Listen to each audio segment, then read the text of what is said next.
Dans la séance précédente, on avait étudié l'amplificateur émetteur commun et collecteur commun. Dans cette séance, on va étudier l'amplificateur à base commune et quelques circuits de polarisation à base de transistors bipolaires et à effet de choc. On considère l'amplificateur suivant qui est formé d'un transistor ici bipolaire PNP caractérisé par bêta égale à 100, une tension entre émetteur base égale à 0,7 et une tension RI égale à l'infini. Alors, on se propose de calculer le gain en tension, c'est la tension de sortie sur la tension d'entrée, et la résistance d'entrée, la résistance de sortie, et on donne VT égale à 4T sur E, c'est 25 milli à température considérée ambiante. Alors, notez qu'avant de calculer le gain, on a besoin de calculer d'abord le courant de polarisation IC, ou le courant collecteur, puisqu'on en a besoin dans le modèle en dynamique hybride du transistor. Donc, pour ce faire, la capacité C1 et C2 vont être remplacées par des circuits ouverts et on obtient le circuit suivant. Alors, puisqu'on donne VEB égale à 0,7, ça veut dire qu'on a soit un mode de saturation, soit un mode de fonctionnement normal direct, ou actif direct. Alors, on va supposer un mode actif direct.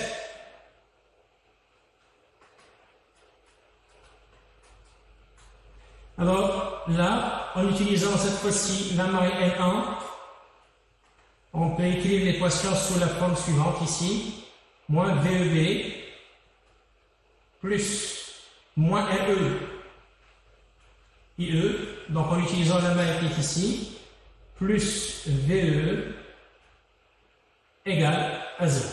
Alors, puisque le bêta est très grand par rapport à l'unité, on peut approximer le IE par IC, donc ce qui fait que je peux avoir ici, à partir de cette équation, le IC égale à VE moins VEB sur RE. Donc ici, VE c'est 5 volts, moins 0,7 sur la distance c'est 1,5 kg et le kilo va se transformer ici en haut en milliampères. Donc c'est à peu près 2,86 milliampères. Alors le courant IC étant calculé, il faut calculer la tension émetteur-collecteur pour pouvoir vérifier est-ce que la supposition en mode actif direct est juste ou non. Alors pour ce faire, on va utiliser la maille M2. Alors avec la maille M2, donc on peut écrire l'équation suivante ici. Vous aurez moins VE plus RE IE plus VEC plus RC IC moins VCC égale à 0. Ce qui fait que toujours avec le bêta qui est très grand par rapport à 1 et la supposition IC ou l'hypothèse IC sensiblement égale à IE, on peut écrire que la tension entre émetteur et collecteur est à peu près la somme de VE plus VCC moins la somme des résistances RE plus RC multiplié par IC. Alors si on passe aux applications numériques, vous avez VE C5 plus 15 moins la somme des résistances 3 plus 1,5 c'est 4,5 qu'on multiplie par IC égale à 2,86 milliampères. Donc ici je vais simplifier en fait les millis parce que les kilos avec les millis ça va simplifier, donc le tout en volts et là c'est à peu près 7,13 volts. Alors, notons que VEC étant supérieur à VEB, donc on a effectivement mode actif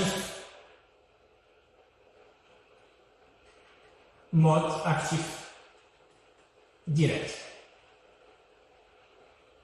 À ce niveau-là, on peut conclure, puisqu'on a un mode actif direct, on peut conclure que la valeur exacte de IC, c'est exactement ce qu'on avait trouvé, c'était 2,86 milliampères et le VEC ici, c'est 7,13 volts.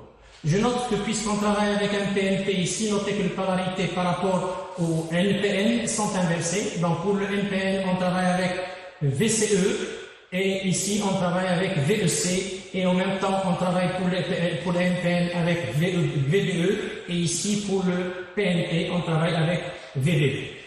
Alors le IC étant calculé, on peut établir le modèle dynamique de l'amplificateur. Alors, pour établir le schéma en dynamique d'amplificateur, les tensions contenues sont remplacées par des fils, comme vous voyez, par des masses, comme vous voyez ici, pour les annuler. Et les capacités C1 et C2 qu'on avait ici ont été remplacées par des fils. Alors, le transistor va être remplacé par son schéma dynamique entre émetteur, collecteur et base. Et avant d'utiliser le modèle en dynamique du transistor, on calcule d'abord le RP du modèle, la résistance. Donc c'est un bêta VT sur IC. Alors le bêta c'est 100 fois 25 divisé par IC et IC c'est un 2,86. Donc 25 milli avec 2,86 milli va simplifier et ça vous donne ici le RPI de l'ordre de 874 ohms. La résistance entre collecteur et émetteur, c'est la tension RNI sur le courant IC.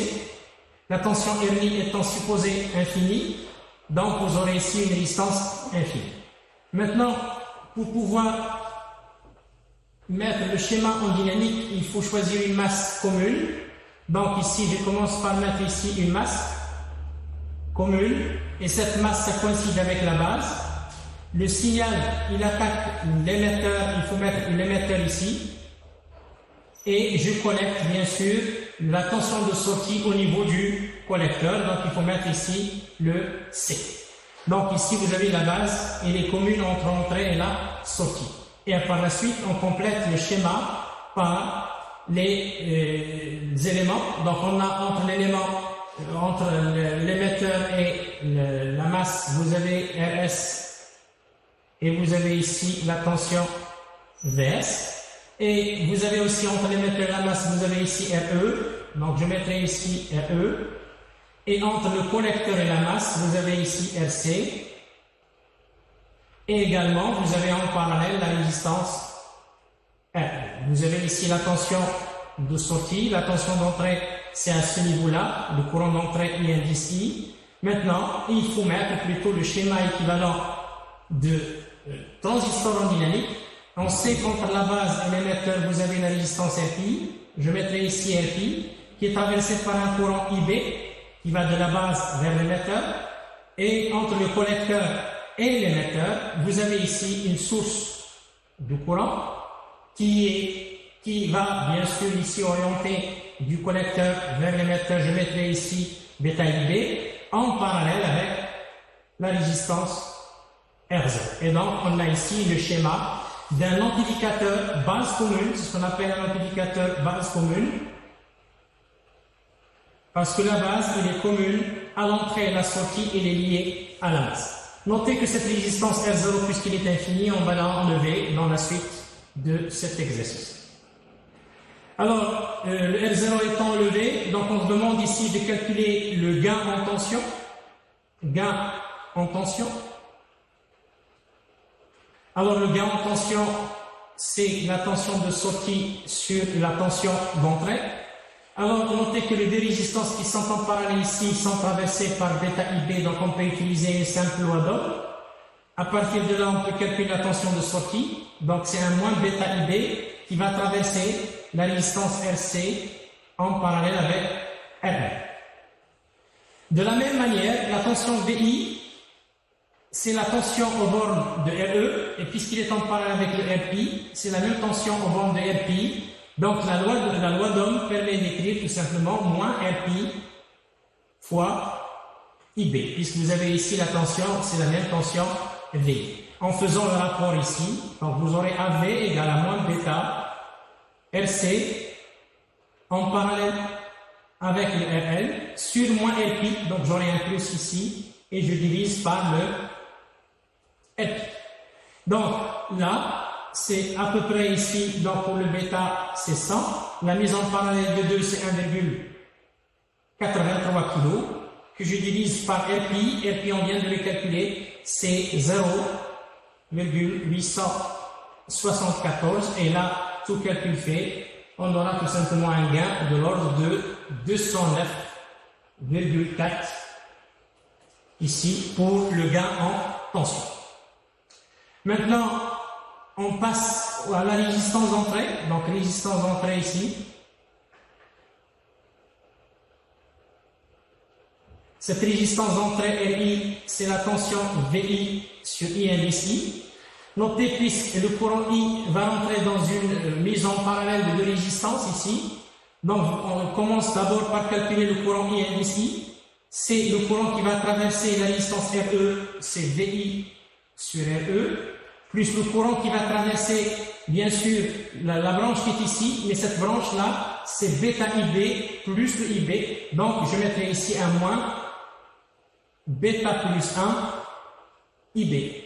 Donc, là, je vais approximer, puisque le bêta est très grand par rapport à 1, donc c'est un VI sur RE moins bêta IB. Notez aussi que IB, je peux le calculer en utilisant la loi d'Ohm ici, donc VI. Donc le IB, il s'écrit comme moins VI sur RPI, parce que c'est le courant qui traverse le RPI. En remplaçant ici, donc je peux avoir la résistance d'entrée, c'est le I indice I sur VI, le tout à la puissance moins 1. Donc c'est 1 sur RE ici.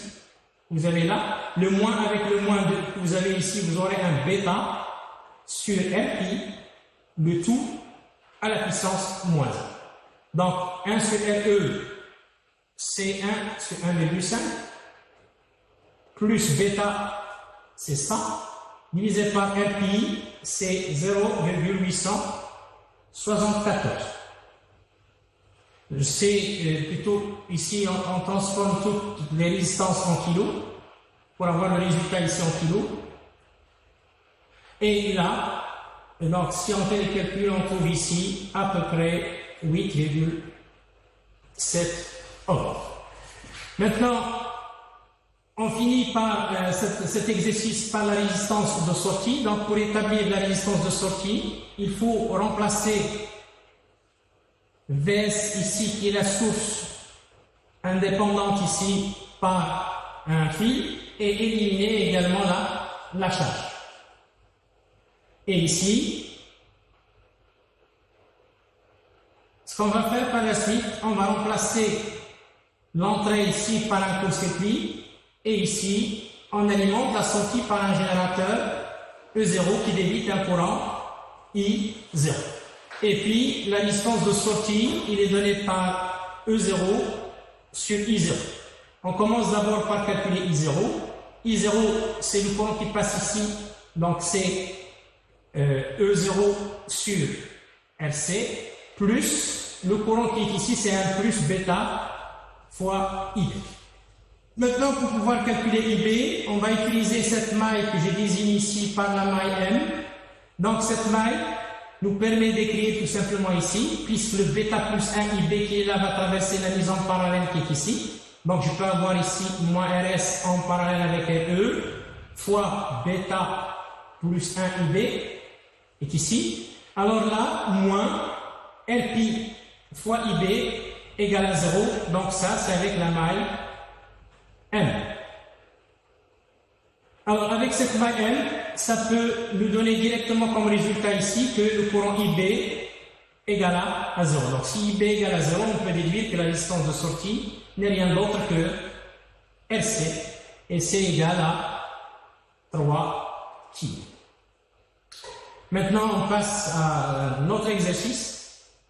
Dans cet exercice ici, on considère un circuit de polarisation qui comporte deux transistors, un transistor à effet de champ, le canal N, et un transistor bipolaire NPN.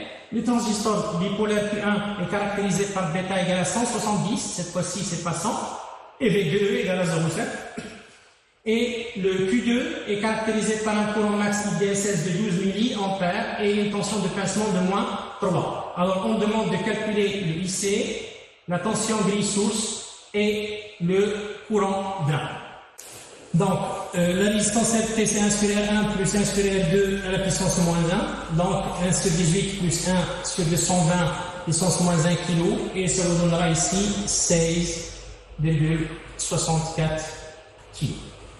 La même chose, ET ici, c'est R1, ici, fois VCC sur la somme de R1 plus R2. Donc là, c'est 24 multiplié par 18 sur 18 plus 220. Et donc là, ça vous donnera 1,81 volts. Maintenant, là, plutôt en supposant un mode de fonctionnement actif normal pour le transistor Q1 qui est bipolaire, donc ici on peut calculer suivant la maille M1, ça nous donne le résultat ici IC de la même technique qu'on avait utilisée, donc c'est ET moins VBE sur RT sur bêta plus RE, donc c'est 1,81 moins 0,7 sur RT, RT c'est 16,64 divisé par 170, ici le bêta égale à 170, plus un RE égale à 1 kg, le tour au milli, et donc ça vous donnera ici un 1 à peu près égal à 1 milli. Donc ici le IC égale à 1 milli. Maintenant, pour pouvoir justifier bien sûr l'hypothèse d'un fonctionnement en mode actif normal direct, il faut calculer la tension VCE, et pour la calculer, il faut utiliser ce chemin que vous avez ici, donc ou cette maille. Alors avec cette maille ici, on peut, donc cette maille on va la noter maille par exemple 0 ici, avec la maille 0, je peux écrire tout simplement VCC égale, là puisqu'il y a un courant gris qui est nul, donc le courant IC et le IE ici qui sont sensiblement égaux, donc j'aurai VCE égale à VCC moins la somme des résistances RE plus RC, le tout fois IC. Alors VCC c'est 24, moins la somme des résistances ici, 10 plus 1 c'est 11, multiplié par le courant de 1 milli, donc kilo avec les milli, le tout, ça vous donnera ici 13 volts. Donc notez ici que on a calculé VCE, mais on a un VCE qui est supérieur à VBE. Donc ici le mode est actif direct.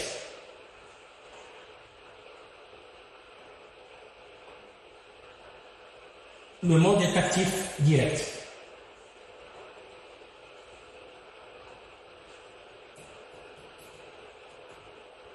Donc ici, c'est 1 milliampère. Maintenant, il faut calculer plutôt le courant drain, et le courant drain, c'est le courant qui passe ici. Alors, pour le calculer, on va supposer que vous avez le transistor Q2 qui fonctionne en saturation, donc je peux mettre ici une supposition Q2 en saturation. Alors dans ce cas-là, je peux utiliser la maille qui est ici, en passant par ce chemin jusqu'à VCC. Donc je peux écrire avec l'équation de maille ici M2. Cette maille se traduit par l'équation suivante, moins RS ID, parce que le courant ID, vous l'avez ici, c'est le même courant que vous avez là, plus moins VGS, moins RC IC, plus VCC égale à 0.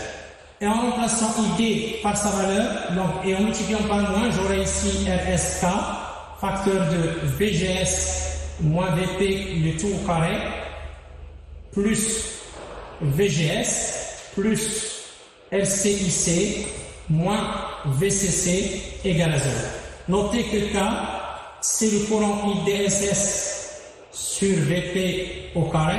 Donc le IDSS ici, c'est la valeur de IDSS.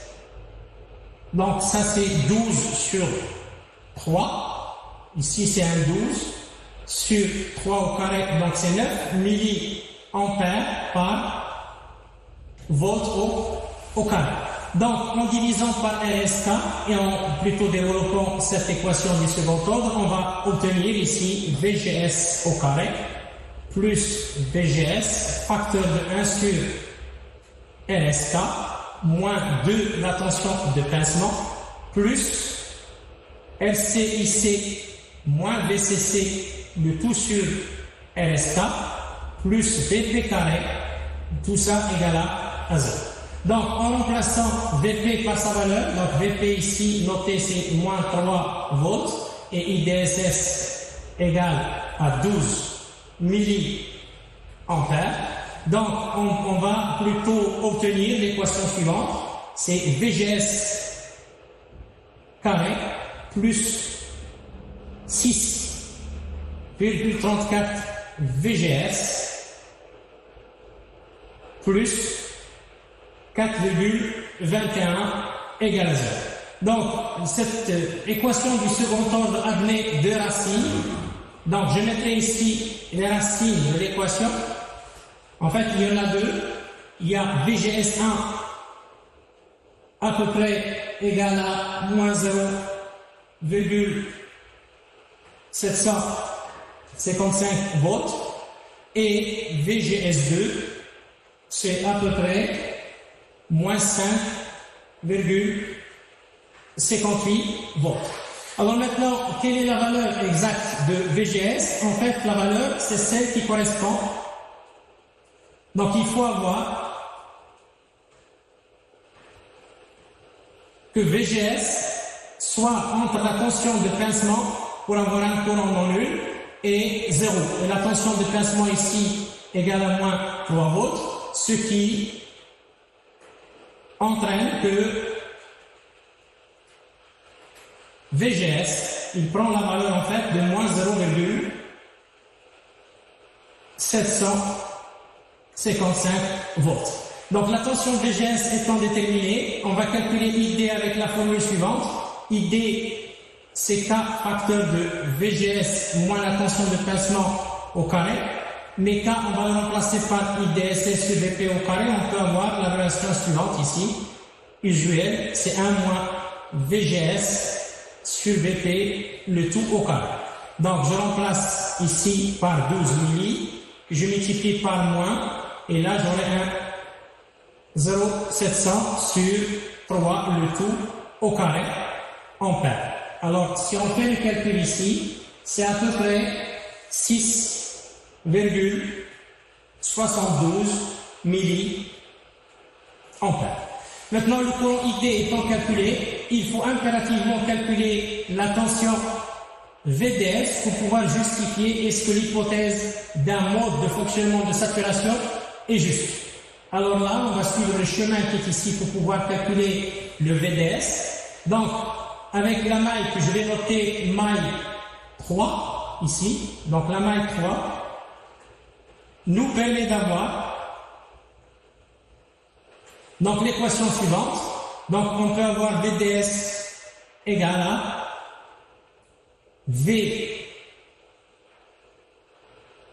VCC moins RS ID.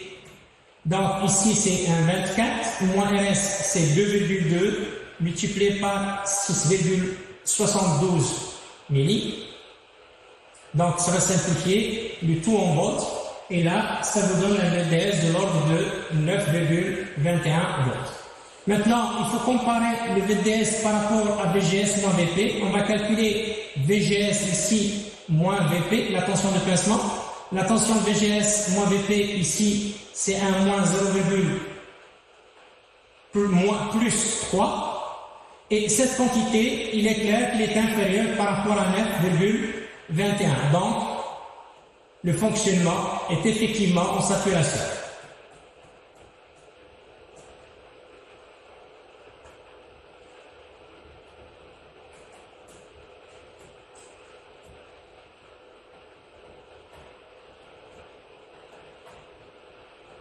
Et finalement ici, ID égale à 6,72 milliampères et la tension VDS 9,21 volts.